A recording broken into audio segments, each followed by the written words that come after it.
आज रतलाम ग्रामीण विधानसभा के अंतर्गत हम लोग इटावा माता जी में आए हैं। जो भारतीय जनता पार्टी की सदस्यता अभियान चल रहा है, यहाँ पे भाजपा के जिला अध्यक्ष प्रदीप उपाध्याय जी, रतलाम ग्रामीण विधानसभा के मथुरा लाल डामर जी, वो उनसे हम आगे चल के बात करेंगे। संगठनात्मक जो चुनाव है, जो संगठनात्मक सदस्यता जो अभियान है वो चल रहा है, उस पर बात करेंगे। फिर से ये किसानों की समस्याओं पे बात करेंगे। बहुत बहुत धन्यवाद। आज हम लोग रतलाम ग्रामीण विधानसभा में माता इटावा जी में कार्यक्रम है भाजपा सदस्यता अभियान का। आज यहाँ के रतलाम ग्रामीण के विधायक श्री मथुरा लाल डामर जी और भाजपा जिला अध्यक्ष प्रदीप उपाध्याय जी से हम लोग बात करते हैं। तो अध्यक्ष जी, आपसे तो तीसरा राउंड बात हो रहा है संगठन पे। तो ये सदस्यता अभियान आती रतलाम ग्रामीण विधानसभा में कितने का टारगेट है, अभी तक कितना बन गए हैं रतलाम ग्रामीण? भारतीय जनता पार्टी का जो सदस्यता अभियान चला, पहला चरण था 2 तारीख से लगाकर 25 तारीख तक, उसका समाप्त हुआ। फिर समीक्षा बैठक हुई थी कल, और आज इसीलिए हमने ग्रामीण क्षेत्र के समस्त कार्यकर्ताओं को बुला के 5 मंडल के कार्यकर्ताओं से एक समीक्षा बैठक की। और आगामी जो वापस 2 तारीख से लगाकर 15 तारीख तक का जो लक्ष्य पार्टी ने हमको दिया है, कुल मिलाकर ग्रामीण क्षेत्र में 63,000 सदस्यता हमको करनी है।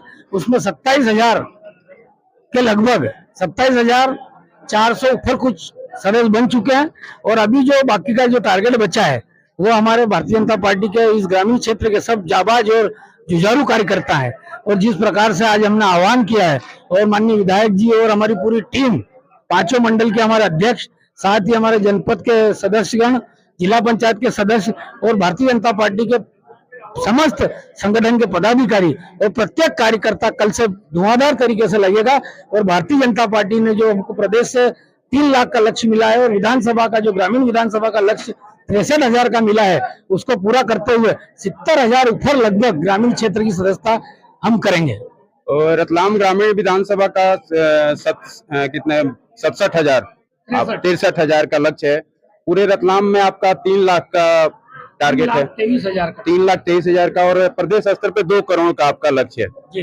तो ये सदस्यता अभियान के बाद क्या ये मंडल संगठन पे या जिला कार्यकारिणी पे भी नए स्तर से चुनाव कराए जाएंगे? फिर से ये जिला कार्यकारिणी में, मंडल कार्यकारिणी में 16 तारीख तक का कार्यक्रम होना है। 16 अक्टूबर से लगाकर तो 30 अक्टूबर तक भारतीय जनता पार्टी के समस्त सक्रिय सदस्य बनेंगे। सक्रिय सदस्य बनने के बाद उनके मंडल वाइज रजिस्टर तैयार किए जाएंगे। रजिस्टर तैयार करने के बाद पार्टी का निर्देश है कि बूथ के अध्यक्षों का चुनाव होगा, उसके बाद मंडल अध्यक्षों का चुनाव होगा, उसके बाद जिले का चुनाव होगा, उसके बाद प्रदेश अध्यक्ष का चुनाव होगा, और उसके बाद हमारे राष्ट्रीय अध्यक्ष का चुनाव होगा। ये जो प्रक्रिया चल रही है, जो सदस्यता अभियान का है, कि भारतीय जनता पार्टी हर 6 साल में अपने रिन्यूअल कराती है। जो वर्षों से सदस्य बने हुए हैं, उनको भी वापस पुनः भारतीय जनता पार्टी का सदस्य बनना है। और उसी के कारण जो 6 साल के अंदर सारे सदस्य नए बनेंगे, और एक 3 साल के अंदर जो सदस्यता होती है, तो उसमें 10% की वृद्धि करते हैं। तो प्रदेश का टारगेट रहता है कि आपके जिले का जो टारगेट है, उससे 10% अधिक सदस्यता करके इस सदस्यता को समाप्त कर दिया जाता है। लेकिन पूरा रिन्यूअल होने से ये पूरा नया संगठन का चुनाव होना है, और उस सदस्यता के पश्चात ही सब उसका वेरिफिकेशन होने के बाद फिर इस प्रकार की चुनाव की प्रक्रिया पूरी चलेगी।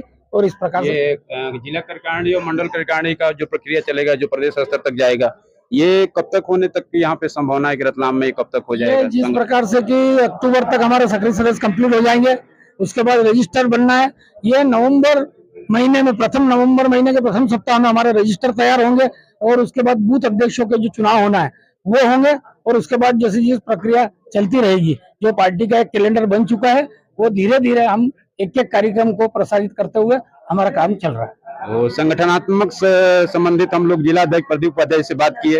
अब हमारे रतलाम ग्रामीण विधानसभा क्षेत्र के जो जनता के प्रतिनिधि हैं, तो विधायक जी से भी कुछ जनता का सवाल हम करना चाहेंगे आपका। तो सर, सबसे बड़ा चीज तो रतलाम आपका विधानसभा का क्षेत्र ही रतलाम ग्रामीण है, और लोग बोलते हैं कि भारत गाँव में बसता है।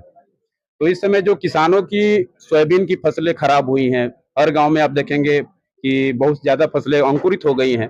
तो क्या उन लोग की फसल का बीमा कराने के लिए कोई सर्वे वर्वे या पंचायत स्तर पे पटवारी को दिशा निर्देश दिया जाएगा आपकी तरफ? देखो, प्रदेश स्तर पे बात करेंगे, प्रदेश के जिला अध्यक्ष मुखिया तो पास में खड़े ही है। जैसा प्रदेश से निर्देश मिलेगा प्रदेश से जैसे निर्देश मिलेगा सर्वे कराने का, आकलन कराने का, पटवारिया को निर्देश मिलेगा, वैसा ही किसानों को खेत में जाएंगे, मौका मुआवजा करेंगे। ये 3 साल से फसलों का बीमा जो होता है किसानों का, वो बीमा का पैसा तो कट जा रहा है बैंक से किसानों का, 3 साल हो गया, लेकिन अभी फसल की वो बीमा रकम जो है अभी तक नहीं आई। 3 साल हो गया, या क्या इसको विधानसभा में आप उठाएंगे?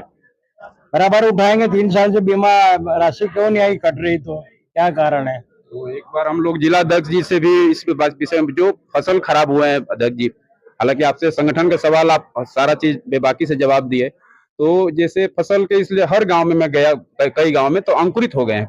क्या आपके पास सरकार की क्या? कल कुछ क्षेत्रों से मेरे पास भी फोन आए थे, और उसके बाद आलोट क्षेत्र से, जावरा क्षेत्र से, तो उसके बाद मैंने कलेक्टर महोदय से और सभी एसडीएमओ से बात करी, और एसडीएमओ को मैंने निर्देशित करा है और उनको निवेदन करा है कि जितनी भी जगह फसलें हुई है आप इनका सर्वे करें, और जहां तक इनका मुआवजा मिलना है उसकी बात को पूरी ताकत से रखें, और पूरा किसान की बात सुनकर किसान के खेत का सर्वे करें, और अगर उसमें फसल बीमा के माध्यम से उनको राशि मिलना है तो राशि दिलाने का भी प्रयास करें। ऐसा जिलाधीश महोदय को और एसडीएम को और इनको मैंने निवेदन किया है।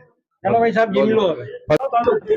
कैमरामैन दर्शन पाटीदार के साथ मैं पवन तिवारी, रतलाम खबर।